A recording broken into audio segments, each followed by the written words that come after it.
today's video, samahan nyo akong kumuha ng dahon ng tangle. Maya pa abak mga tse!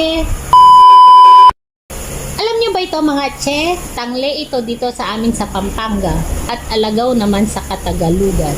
Alam nyo ba na maraming good benefits ito sa ating katawan? Kayo ba mga tse? Sa inyo inilalagay o ginagamit ang alagaw? Alam nyo ba na masarap siya sa inihaw na isda? Nice! Wow!